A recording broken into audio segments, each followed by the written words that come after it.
নমস্কার, সবাই কেমন আছো? আশা করি সবাই খুব ভালো আছো। আমিও খুব ভালো আছি। তোমাদের জন্য নতুন আবার একটা ভিডিওতে চলে এসেছি।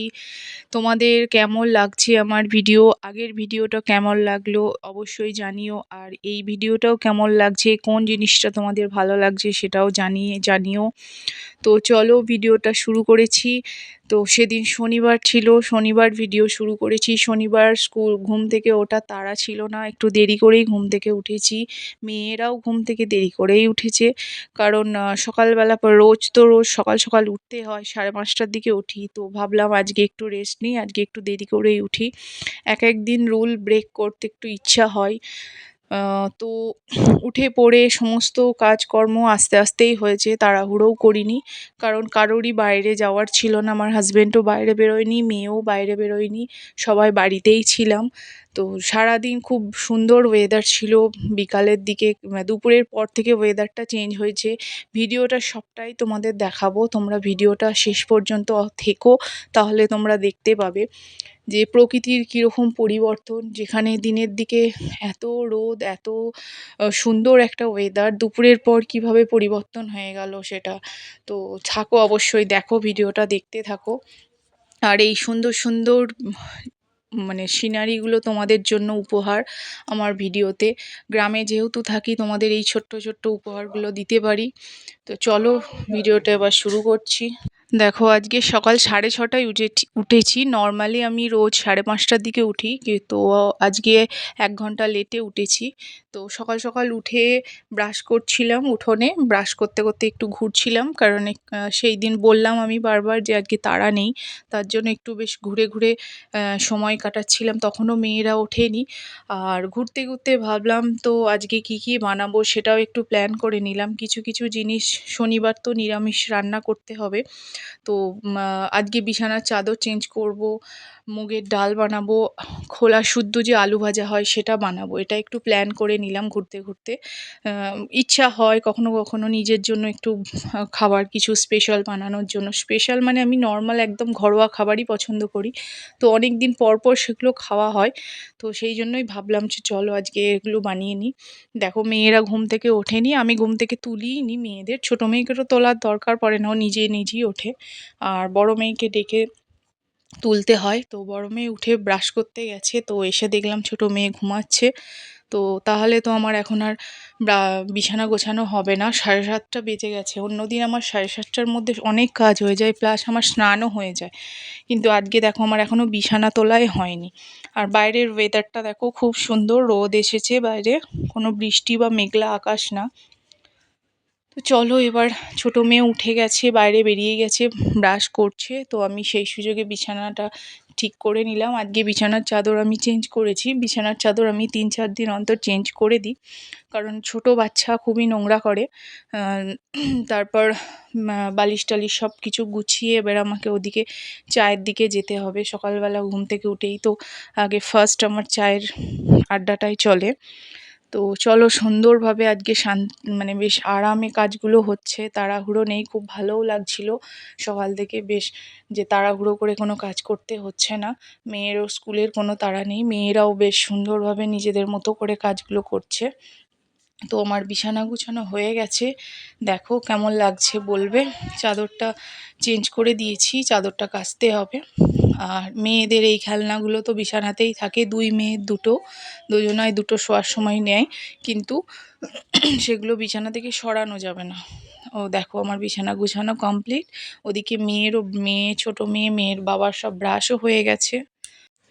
শনিবারটা যতটাই আমি আরামে কাটাচ্ছি, রবিবার দিন ততটাই কাজের চাপ থাকবে, কারণ রবিবার দিন ওরা পড়তে বেরোবে, রবিবার কোচিংয়ে যায়। আর দেখো, আমি শনিবার দিন আজকে নিরামিষ বলে আমি আজ খোলা শুদ্ধ আলু ভেজেছি, মুড়ি দিয়ে খাবো বলে। খুব ভালো লাগে এটা খেতে, খুব সুন্দর হয়। অনেক দিন পর বানালাম, খেতে ইচ্ছা হলো। সকালবেলায় আমি ঘুরতে ঘুরতে এটা প্ল্যান করে নিয়েছিলাম যে এরকম বানাবো। শনিবার দিন নিরামিষ বলেই এটা করলাম, কারণ অন্য দিন হলে হয়তো কিছু স্পেশাল বানাতাম। আর এদিকে দেখো আমার সবজি কোটাও হয়ে গেছে। আজকে সবজিতে ঘি করলা ভেজেছি আর আলু পটলের তরকারি, মুগের ডাল। দেখো অনেক দিন পর করলাগুলো উঠেছে, বেশ ফ্রেশ করলাগুলো, কত সুন্দর। আমার করলা খেতে খুব ভালো লাগে। শুকনো ভাতে অর্ধেকটা তো করলা দিয়েই খাওয়া হয়ে যায়।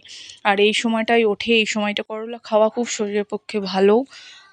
চলো, পটলের তরকারিটা চাপিয়ে দিয়েছি, পটলের তরকারিটা প্রায় হয়ে এসছে, এবার নামাবো। আর খুব একদম নিরামিষ পটলের তরকারি, আদা টমেটো দিয়েই বানিয়েছি, অন্য কিচ্ছু দিইনি। খুব হালকাভাবে বানিয়েছি, খুব একটা ঝালও দিইনি, কারণ মেয়ে ঝাল খুব একটা খায় না। আর এই দেখো মুগের ডালটা এবার বানাবো, কিছুটা মুগের ডাল নিয়ে নিয়েছি, মুগের ডাল বানাবো। আর ছোট মেয়ের জন্য সবজির ঝোল করব, রেগুলার সেটাই করি আমি। কখনো কখনো চেঞ্জ করে ওকে ডাল বানিয়ে দিই, সবজির ডাল, কিন্তু আজ সবজির ঝোলটা দিয়েও ভাতটা খুব সুন্দর খায়। ভাতও আমার দেখো প্রায় হয়ে এসছে, ভাত হয়ে গেছে, ভাতটা এবার আমাকে নামাতে হবে।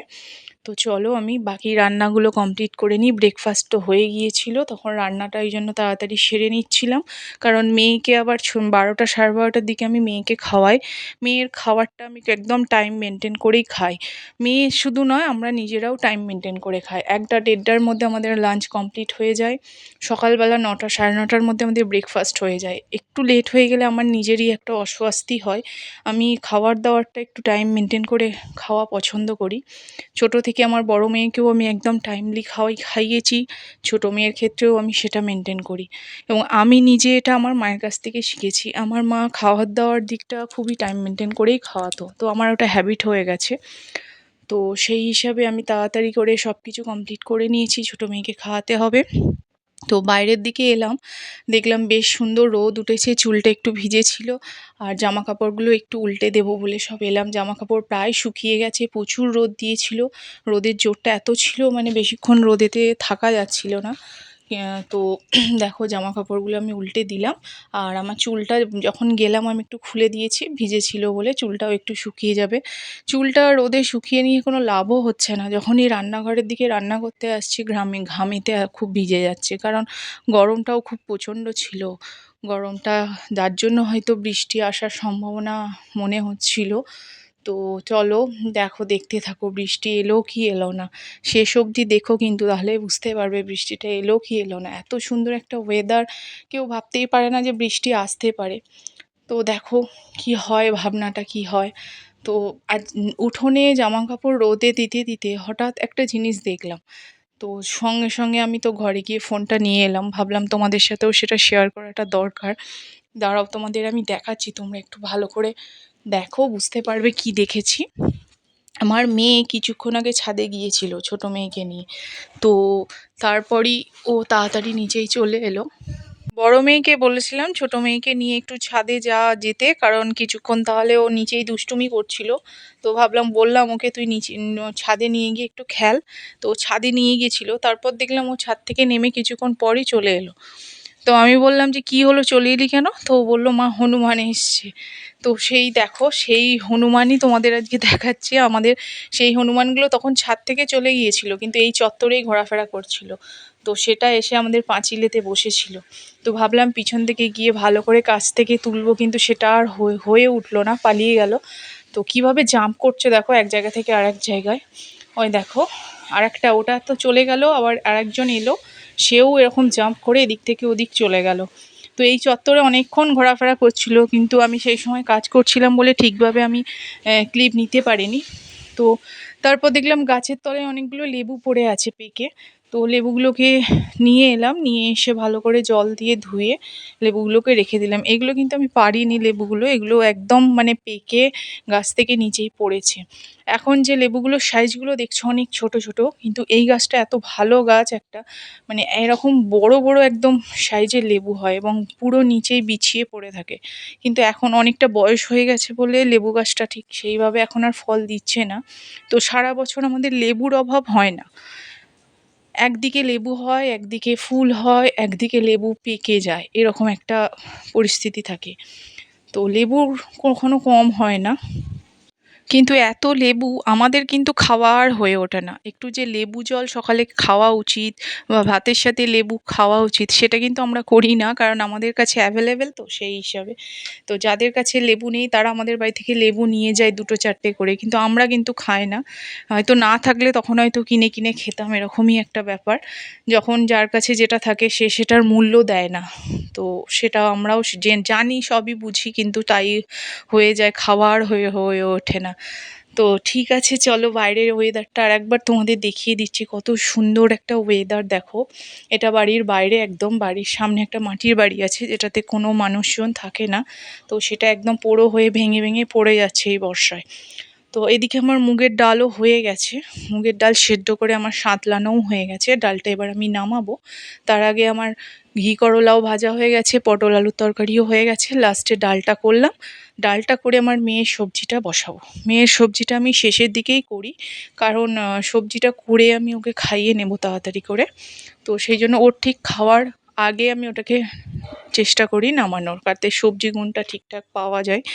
বলে সবজি গুণটা বেশিক্ষণ রেখে দিলে রান্না করার অনেকক্ষণ পর আর সবজিগুণ থাকে না। তো সেই হিসাবে ওর সাথে আমি কিছু কম্প্রোমাইজ করি না।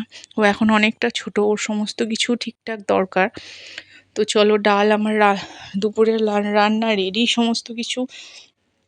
এবার মেয়েকে খাওয়াবো, স্নান করাবো, ড্রেস পরাবো। প্রথম ছোট মেয়েকে সব কিছু কমপ্লিট করে দিলে তাহলে আমার অনেক কিছু কাজ এগিয়ে যায়। ছোট মেয়ের কাজ পড়ে থাকলে আমার মানে হেডেক হয় যে আমার অনেক কিছু বাকি রয়ে গেছে। তো রান্না হয়ে গিয়ে গ্যাসটা পরিষ্কার করে নিয়েছি। আর আরেকটা কাজ বাকি ছিল সেটা হচ্ছে মেয়ের জল ফোটানো। আমি প্রতিদিন জলের বোতল তো ভরে রাখি কিন্তু তার সাথে এক্সট্রা আবার জল একটু ফুটিয়ে রেখে দিই। কারণ কখন কী দরকার পড়ে, হয়তো বোতল ফেলে দিল, জল পড়ে গেল বা কোনো, সেই জন্য আগে থেকে আমি অ্যাডভান্স জলটা ফুটিয়ে রেখে দিই। তো দেখো ওর ২ টো বোতলই ভর্তি, ঠান্ডা জল গরম জল দুটোই ভরা ছিল। তার সত্ত্বেও আমি আবার একটু জল ভরে রেখে দিয়েছি যাতে দরকার পড়লে আবার আমার সঙ্গে সঙ্গে ফোটানোর দরকার পড়ে না। তো মেয়েরা তখনও খেলছে, মেয়েরা এবার খাবে, স্নান করবে। তো এসে দেখলাম ছোটো মেয়ে দুষ্টুমি করছে। ছোটো মেয়ের তো ওটাই কাজ, সারাদিন দুষ্টুমি করে। দেখো ওর দিদির এইটা নিয়ে ও কীভাবে নষ্ট করে ফেলেছে, একদিকটা পুরো খুলে ফেলেছে। আর সমস্ত কিছু ওর দিদির জিনিসপত্র এতদিন যা কিছু যত্ন করে রাখা ছিল সব কিছুই ও নষ্ট করে দিচ্ছে এবার একটা একটা করে। আর বালিশ বিছানা আমি তোমাদের বলেছি সারাদিন কীভাবে নোংরা করে ফেলে। আমি যতই সকালবেলা সুন্দর করে সাজিয়ে রাখি না কেন, মেয়ে আমার যদি বিছানায় উঠে গেল তো আমার বালিশ বিছানা বাস হয়ে গেল। তো দেখো সেটাই ও করছে, সমস্ত কিছু টেনে টেনে একদম অগোছালো করে দিচ্ছে। তো ও ঘুমিয়ে গেলে আবার আমি সেগুলোকে আবার সেট করে রেখে দেবো। দেখো কী কাণ্ডটাই না করছে। তো এরকম করতে করতে একদিকে ভালো ক্লান্ত হয়ে পড়ে, তারপর ঘুমটা বেশ ভালো হয়। তো এবার তোর ঘুমের টাইম হয়ে গেছে, ওকে ঘুম পাড়িয়ে দিয়েছি। আর দেখো কীভাবে বৃষ্টিটা এলো, দেখো কালো অন্ধকার আর প্রচণ্ড বৃষ্টি, মানে যেটা ভাবা যায়নি যে এতটা বৃষ্টি একটু পরে আসতে চলেছে। এত রোদ, আমি সকাল থেকে তোমাদের বারবার এই জন্য বাইরের ওয়েদারটা দেখাচ্ছিলাম। তো এটাই ছিল, সেটাই আমার বলার উদ্দেশ্য, যে প্রকৃতির পরিবর্তন যে কখন কিভাবে হবে কেউ বলতে পারে না। তো প্রকৃতির সঙ্গে তো আমাদের কোনো কিছুই চলে না। আমরা সব কিছুকে কন্ট্রোল করতে পারি, এখনও পর্যন্ত প্রকৃতির ওপর এখনও পর্যন্ত কন্ট্রোল কারুর হয়ে ওঠেনি। তো দেখো বৃষ্টি এসে গেছে, কি একদিকে ভালো ঠান্ডা ওয়েদার হয়ে গেছে, ঘুমটা বেশ ভালোই হবে। তো চলো ব্লগটা এবার শেষ করে ফেলি। ব্লগটা এবার শেষ করে ফেলি। দেখা হচ্ছে নতুন আবার একটা ব্লগে। কেমন লাগলো, ততক্ষণ ভালো থেকো তোমরা সবাই। নতুন একটা ব্লগ নিয়ে নতুনভাবে আবার আসছি, ততক্ষণের জন্য টাটা বাই বাই। কমেন্টস করে জানিও ব্লগটা কেমন হয়েছে। চলো আসছি।